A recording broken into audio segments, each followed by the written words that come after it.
धीरे धीरे रे मना, धीरे सब कुछ होए। माली सींचे सो घड़ा, ऋतु आए फल होए। हरे कृष्णा।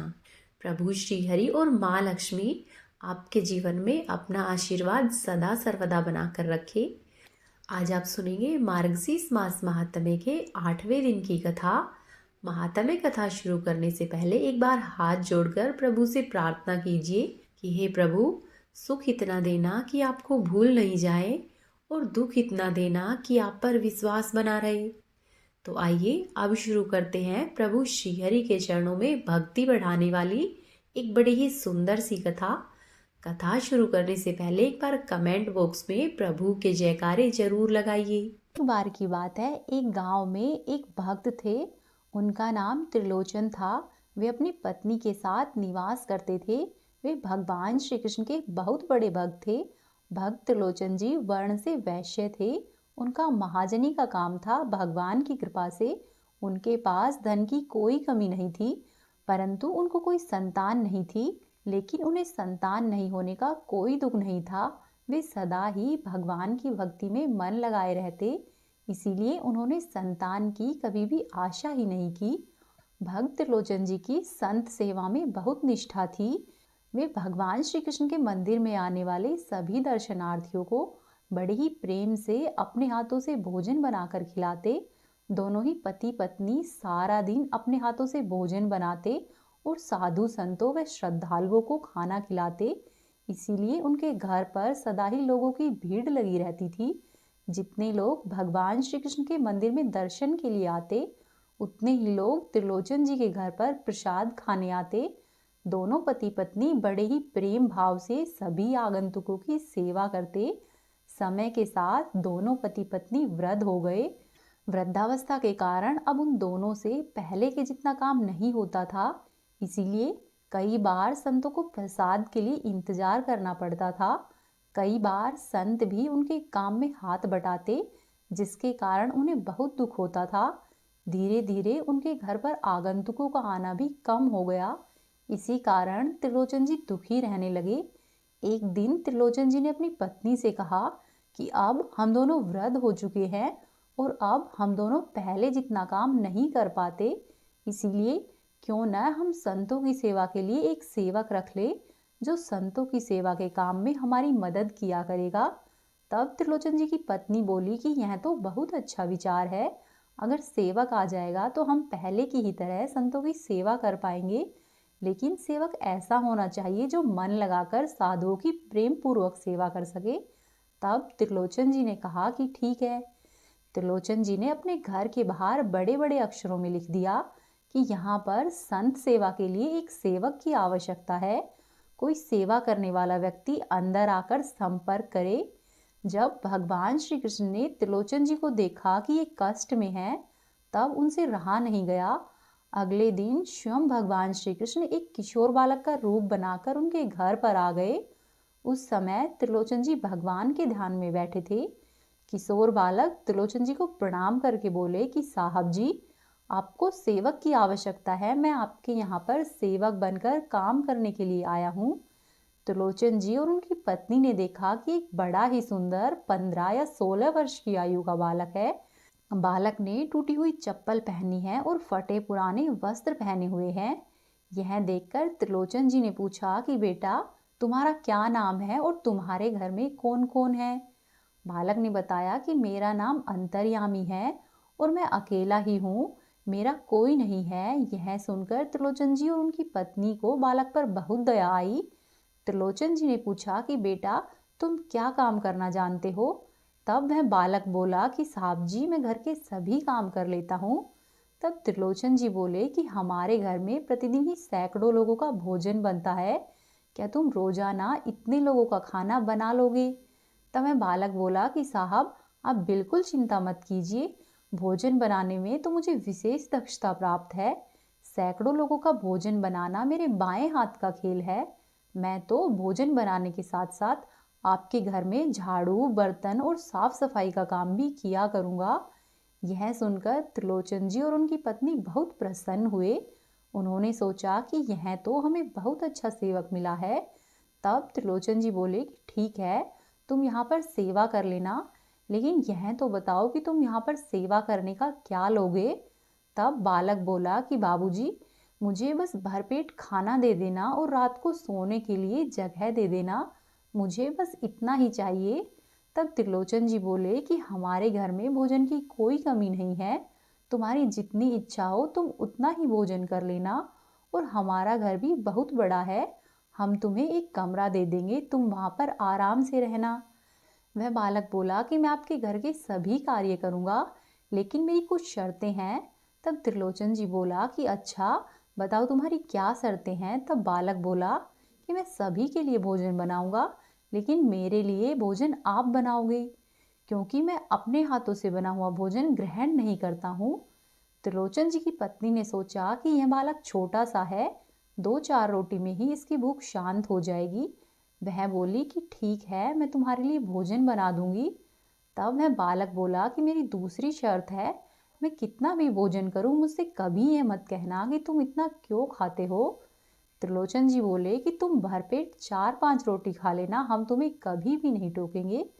तब वह बालक बोला कि 4-5 रोटी से मेरा कुछ नहीं होता, मैं दिन भर में केवल एक समय ही भोजन करता हूँ, लेकिन एक बार में 4 से 5 किलो रोटियां खा जाता हूँ। तब त्रिलोचन जी बोले कि तुम जितना चाहे उतना भोजन कर लेना, लेकिन संतों की सेवा में कोई कमी नहीं आनी चाहिए। तब बालक बोला, मेरी तीसरी और आखिरी शर्त यह है कि आप किसी भी अन्य व्यक्ति से मेरी चुगली नहीं करेंगे कि मैं इतना अधिक भोजन करता हूँ। जिस दिन आपने मुझसे या किसी अन्य व्यक्ति से मेरे भोजन के बारे में कहा, मैं उस दिन आपका घर छोड़कर चला जाऊंगा। त्रिलोचन जी और उनकी पत्नी ने बालक अंतर्यामी की सभी शर्तें मान ली। अगले दिन से अंतर्यामी के रूप में आए हुए भगवान ने त्रिलोचन जी के घर में काम करना शुरू कर दिया। अगले दिन त्रिलोचन जी सुबह सोकर उठे तो उन्होंने देखा कि रसोई घर में अलग अलग चूल्हों पर अलग अलग व्यंजन तैयार हो रहे हैं। अंतर्यामी भाग भाग कर 15 तरह के व्यंजन बना रहा है। जब तक त्रिलोचन जी और उनकी पत्नी स्नान आदि नित्य कर्म से निवृत्त हुए, तब तक अंतर्यामी ने अनेक लोगों का भोजन तैयार कर दिया था। अब सुबह सुबह ही श्रद्धालु आने लगे। अंतर्यामी ने सभी को बड़े ही प्रेम से भोजन परोसा। त्रिलोचन जी अंतर्यामी की इस कार्य में मदद करना चाहते थे, लेकिन अंतर्यामी ने उन्हें कुछ भी कार्य नहीं करने दिया, सारा कार्य स्वयं ही किया। अंतर्यामी का बनाया हुआ भोजन इतना स्वादिष्ट और शुद्ध था कि सभी लोगों ने उसकी बहुत प्रशंसा की। भोजन करने वाले का पेट तो भर जाता, लेकिन भोजन की इच्छा खत्म नहीं होती। साथ ही सभी संतों ने त्रिलोचन जी से भी भोजन की बहुत प्रशंसा की। संत बोले कि त्रिलोचन जी, हमने आपके यहाँ पर बहुत बार भोजन किया है, लेकिन ऐसा स्वादिष्ट भोजन हमने कभी नहीं खाया। आपके सेवक अंतर्यामी ने तो कमाल ही कर दिया है। त्रिलोचन जी और उनकी पत्नी इस तरह की बातें सुनकर बहुत ही प्रसन्न थे। वे दोनों बैठे बैठे देख रहे थे कि उनका सेवक कैसे सभी काम बड़ी ही दक्षता से कर रहा है, सैकड़ों लोगों को भोजन परोस रहा है, उनके बर्तन साफ कर रहा है, संतों के चरण दबा रहा है, उनकी सेवा कर रहा है। अंतर्यामी ने दिन भर आने वाले सैकड़ों लोगों को बड़े ही प्रेम से भोजन कराया और बड़े ही प्रेम से सबकी सेवा की। शाम के समय सभी काम निपटाकर अंतर्यामी ने त्रिलोचन जी की पत्नी से कहा कि मैया, अब मुझे भी भोजन खिला दो, मुझे बहुत भूख लगी है। त्रिलोचन जी की पत्नी अंतर्यामी के काम से बहुत खुश थी। वह बोली कि हाँ बेटा, तू बैठ जा, मैं अभी तेरे लिए भोजन बनाती हूँ। ऐसा कहकर त्रिलोचन जी की पत्नी ने सोचा कि छोटा सा बालक है, कितना भोजन करेगा, अगर थोड़ा अधिक भी खाएगा तो 4-5 लोगों जितना खा लेगा, 4-5 लोगों का खाना बना लेती हूँ। ऐसा सोचकर त्रिलोचन जी की पत्नी ने 5 लोग भरपेट भोजन कर सके उतना भोजन बनाया और अंतर्यामी को भोजन करने के लिए बिठाया। स्वयं भगवान, जो कि अंतर्यामी के रूप में आए थे, उन्होंने कुछ ही देर में सारा भोजन खा लिया और बोले कि मैया, मुझे तो और भोजन चाहिए, अभी मेरी भूख शांत नहीं हुई है। त्रिलोचन जी की पत्नी आश्चर्यचकित रह गई, सोचने लगी कि इतना छोटा सा बालक है, 4-5 लोगों के बराबर खा लिया और अभी इसकी भूख शांत नहीं हुई है। परंतु उसने कुछ नहीं कहा और अंतर्यामी के लिए फिर से और खाना बनाने में लग गई। उसने फिर से खाना बनाया और अंततः 50 लोगों के बराबर भोजन करने के बाद अंतर्यामी की भूख शांत हुई। इस तरह इतना सारा भोजन बनाते बनाते त्रिलोचन जी की पत्नी परेशान हो गई। अब तो यह उनका रोजाना का नियम हो गया। अंतर्यामी भगवान दिन भर सारे काम करते, संतों को प्रेम से भोजन कराते, उनकी सेवा करते। शाम को त्रिलोचन जी की पत्नी के हाथों से बना हुआ भोजन ग्रहण करते। अब तो त्रिलोचन जी के घर में आने वाले संतों और श्रद्धालुओं की संख्या बढ़ने लगी। अंतर्यामी इतना स्वादिष्ट भोजन बनाता था जिसकी प्रशंसा सभी करते थे। त्रिलोचन जी के घर के भोजन की दूर दूर तक चर्चा होने लगी, जिससे कि और अधिक संत और श्रद्धालुजन आने लगे और सभी संत प्रसन्न होकर त्रिलोचन जी को आशीर्वाद देकर जाते। अब त्रिलोचन जी को कोई परिश्रम नहीं करना पड़ता। उनके पास कोई काम नहीं होने के कारण दिन में उनके पास बहुत समय रहता, इसीलिए वे अपना सारा दिन भगवान के भजन और कीर्तन में बिताते। त्रिलोचन जी के घर में दिन भर भगवान के भजन गाए जाने लगे और सत्संग होने लगे, जिससे कि उनके घर और अधिक संत आने लगे। त्रिलोचन जी के घर प्रतिदिन उत्सव जैसा माहौल रहने लगा। सब जगह त्रिलोचन जी और भगवान श्री कृष्ण की जय जयकार होने लगी। इसी प्रकार से 13 महीनों का समय बीत गया। एक दिन त्रिलोचन जी की पत्नी पड़ोस में गई, तब महिलाओं की आपस में बातचीत होने लगी। एक महिला ने त्रिलोचन जी की पत्नी से कहा कि जब से अंतर्यामी आया है, आपके घर में तो बड़ी खुशहाली आ गई है और त्रिलोचन जी की तो रंगत ही बदल गई है। उनके चेहरे पर बहुत तेज आ गया है। लेकिन आप तो पहले भी दुबली थी और अब तो और भी अधिक दुबली हो गई हो। आपकी सेहत में कोई सुधार क्यों नहीं आया है? तब त्रिलोचन जी की पत्नी बोली कि मेरा दुख कोई नहीं जानता। अंतर्यामी सबकी सेवा करता है, लेकिन अंतर्यामी की सेवा मुझे करनी पड़ती है। तब महिला ने पूछा कि तुम्हें अंतर्यामी की क्या सेवा करनी पड़ती है? वह तो इतना अच्छा सेवक है कि सारे कार्य करता है। तब त्रिलोचन जी की पत्नी बोली कि बहन, अंतर्यामी सबको भोजन बनाकर खिलाता है, लेकिन अपने हाथों से बने हुए भोजन को स्वयं नहीं खाता है, उसके लिए मुझे भोजन बनाना पड़ता है। तब महिला बोली कि अरे, वह तो 16-17 वर्ष का बालक है, कितना ही भोजन खाता होगा। तब त्रिलोचन जी की पत्नी बोली कि अरे बहन, तुम नहीं जानती, वह दिन भर में केवल एक ही बार भोजन करता है, लेकिन जब भोजन करने बैठता है तो लगातार 3 से 4 घंटे तक भोजन करता रहता है। 50 लोगों के बराबर अकेला भोजन करता है। इतना खाता है कि मैं बना बनाकर थक जाती हूँ। त्रिलोचन जी की पत्नी के ऐसा कहते ही अंतर्यामी के रूप में आए हुए भगवान अंतर्धान हो गए। जब वह अपने घर पर पहुंची तो उसे अंतर्यामी कहीं भी दिखाई नहीं दिया। वह सब जगह अंतर्यामी की खोज करने लगी, परंतु अंतर्यामी कहीं भी नहीं मिला। अंतर्यामी के चले जाने पर त्रिलोचन जी और उनकी पत्नी बहुत दुखी हुए। दोनों पति पत्नी अंतर्यामी की याद में रोने लगे। दोनों पति पत्नी भगवान श्री कृष्ण के मंदिर में पहुंचे।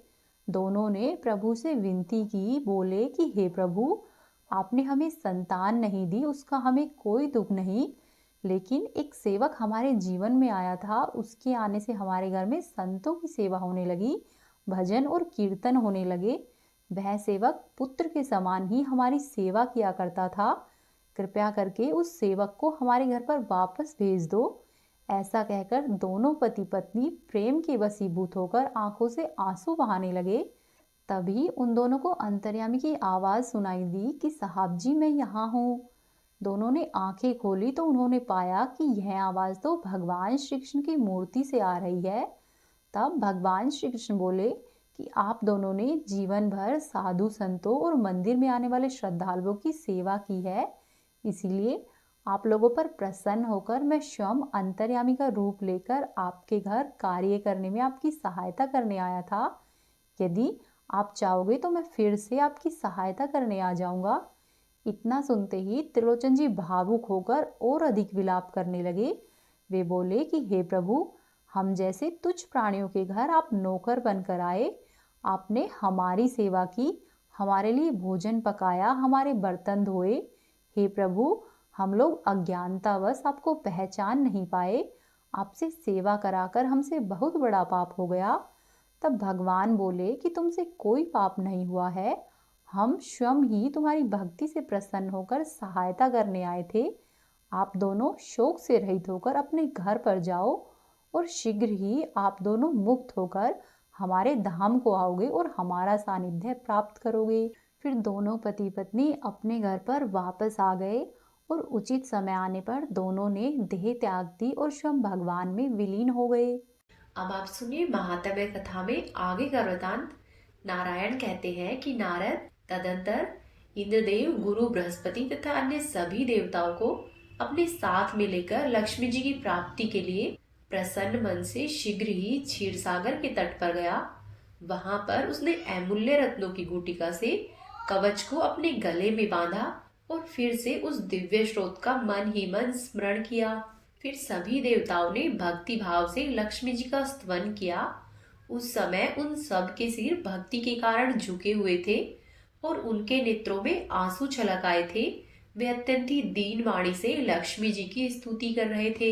उनकी स्तुति सुनकर सहस्त्रदल कमलों पर निवास करने वाली सैकड़ों चंद्रमाओं के समान कांति वाली महालक्ष्मी तुरंत ही प्रकट हो गई।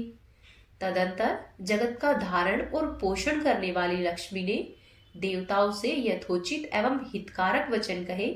श्री महालक्ष्मी बोली कि पुत्रों, तुम लोग ब्रह्मशाप के कारण भ्रष्ट हो गए हो, अतः मेरा तुम लोगों के घर जाने का विचार नहीं है। इस समय मैं स्वयं भी ऐसा करने में समर्थ नहीं हूँ, क्योंकि मैं ब्रह्मशाप से डर रही हूँ। ब्राह्मण मेरे प्राण हैं, वे सभी सदा ही मुझे अपने पुत्र से भी बढ़कर प्रिय है। वे ब्राह्मण जो कुछ देते हैं वही मेरी जीविका का साधन होता है। यदि वे विप्रवर प्रसन्नता पूर्वक मुझसे कहे तो ही उनकी आज्ञा से मैं तुम्हारे घर चलूंगी। वे तपस्वी मेरी पूजा करने में समर्थ नहीं है।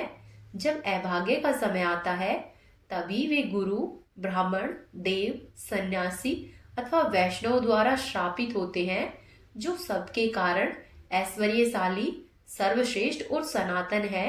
वे भगवान नारायण भी ब्रह्म श्राप से भय मानते हैं। फिर आगे श्री नारायण कहते हैं कि नारद, इसी बीच में ऋषि अंगिरा, प्रचेता, क्रतु, भृगु, पुलह, पुलस्त्य, मरीचि, अत्रि, सनक, सनंदन, साक्षात नारायण स्वरूप, कपिल, कश्यप, कणाद और स्वयं भगवान वशिष्ठ, ये सभी ब्राह्मण हर्ष पूर्वक वहां पर पधारे। वे सभी ब्रह्म तेज से प्रज्वलित हो रहे थे। उनके मुखों पर मुस्कुराहट थी। उन्होंने अनेक प्रकार की पूजा सामग्री से भगवती लक्ष्मी का पूजन किया और देवताओं ने उन्हें फिर से नैवेद्य अर्पित किया। फिर उन मुनीश्वरों ने हर्ष के साथ देवी की स्तुति की और आराधना की। वे बोले कि हे जगदम्बिके, आप देवलोक तथा मृत्युलोक में पधारिए। उनके इस प्रकार के वचन सुनकर माता रानी संतुष्ट हो गई। ब्राह्मणों की आज्ञा से निर्भय होकर चलने के लिए तैयार होकर उनसे इस प्रकार से बोली। श्री महालक्ष्मी जी ने कहा कि हे विप्रवरों, मैं आप लोगों की आज्ञा से देवताओं के घर को जाऊंगी, किंतु मैं जिन जिन के घर को नहीं जाऊंगी आप सब अब उसका विवरण सुनिए।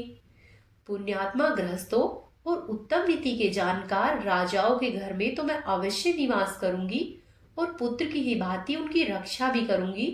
जिस जिसके प्रति उसके गुरु, देवता, माता पिता, भाई बंधु, अतिथि और पितर लोग रुष्ट हो जाएंगे, उसके घर मैं नहीं जाऊंगी। जो मिथ्यावादी, पराक्रमहीन और दुष्ट स्वभाव वाला है तथा मेरे पास कुछ नहीं है, हमेशा ऐसा ही कहता रहता है, उसके घर में मैं नहीं जाऊंगी। जो सत्य से हीन है, दूसरों की धरोहर को हड़प लेता है, साथ ही झूठी गवाही देता है, विश्वासघाती है और किए हुए उपकार को नहीं मानता है, उसके घर में मैं निवास नहीं करूंगी। जो चिंताग्रस्त, भयभीत, शत्रु के चंगुल में फंसा हुआ, महान पापी, कर्जदार और अत्यंत ही कृपण है, ऐसे पापियों के घरों में मैं नहीं रहूंगी। जो दीक्षाहीन है, हमेशा ही शोकग्रस्त रहता है, मंदबुद्धि और सदा ही स्त्री के वश में रहता है, अथवा जो कुल्टा स्त्री का पति या पुत्र है, उसके घर में मैं नहीं रहूंगी। जो दुष्ट वचन बोलने वाला और झगड़ालू है, जिसके घर में निरंतर ही कलह होता रहता है तथा जिनके घरों में स्त्री का स्वामित्व है, ऐसे लोगों के घर में मैं नहीं जाऊंगी। जहाँ पर श्रीहरि की पूजा और उसके गुणों का कीर्तन नहीं होता, मैं उनकी प्रशंसा में उत्सुक नहीं हूँ। अतः मैं ऐसे घर में निवास नहीं करूंगी। जो कन्या, अन्न और वेद को बेचने वाला, मनुष्य घाती और हिंसक है, उसका घर नरकुंड के समान है, अतः मैं उस घर में भी नहीं रहूंगी।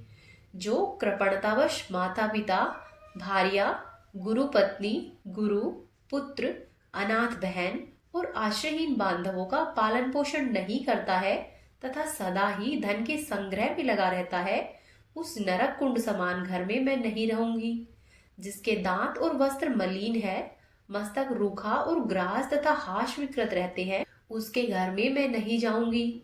जो मंदबुद्धि मलमूत्र का त्याग करके उनके ऊपर दृष्टि डालता है और गीले पैरों से सोता है, उसके घर में मैं नहीं जाऊंगी।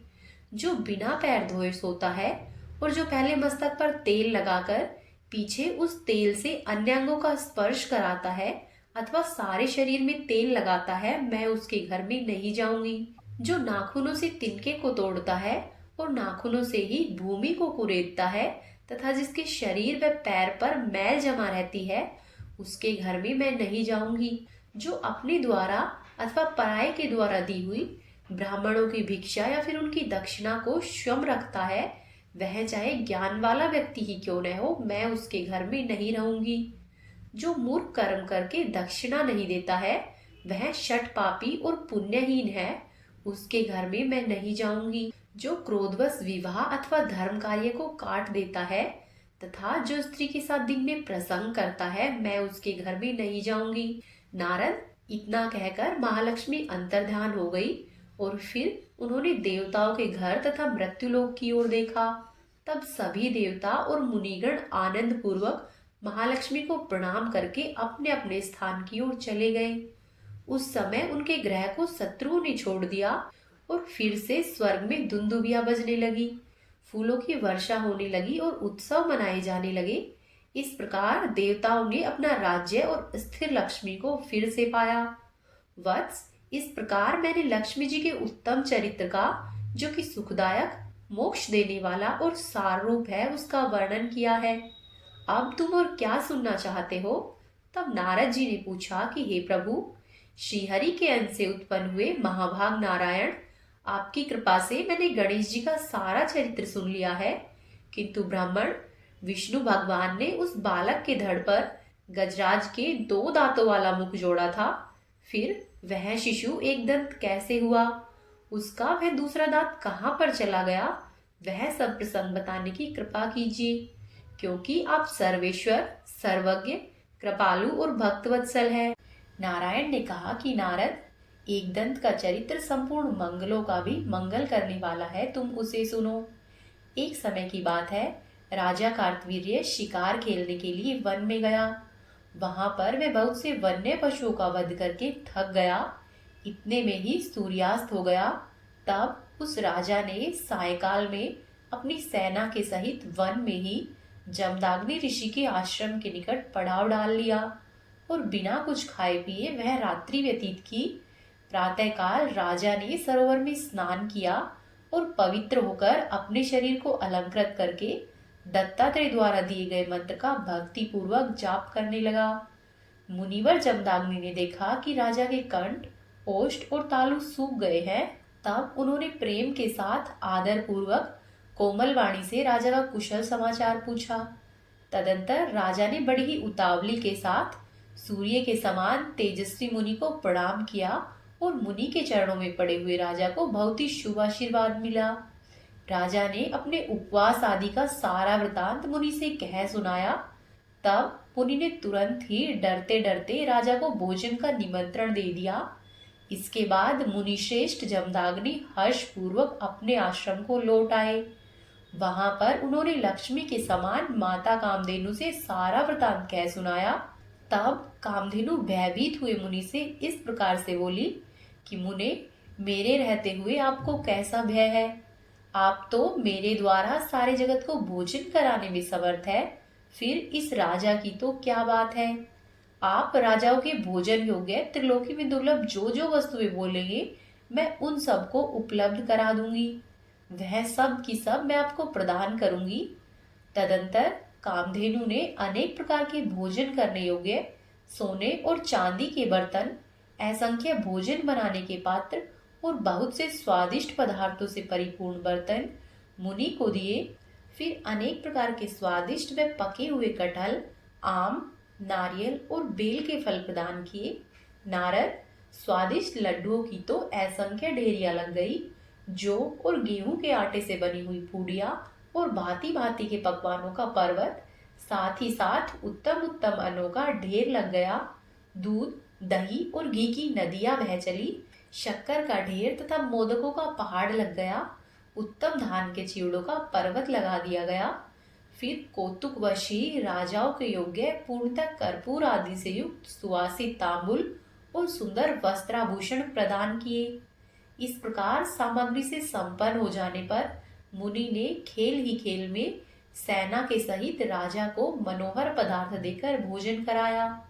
तब जो जो वस्तुएं परम दुर्लभ थी उन्हें भरी पूरी देखकर राजा को बड़ा ही आश्चर्य हुआ।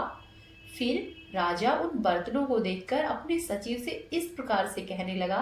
राजा ने कहा कि सचिव, जरा पता तो लगाओ कि ये दुर्लभ पदार्थ अचानक ही यहाँ पर कहाँ से आ गए। ये सब तो मेरे लिए भी असाध्य है और बहुतों का तो मैंने नाम भी नहीं सुना है। तब मंत्री बोला कि महाराज, मैंने मुनि के आश्रम में सब कुछ देख लिया है। सुनिए, वहां तो अग्नि के कुंड, समिधा, कुश, पुष्प, फल और सूर्य के तेज के आधार पर पकने वाले फल है।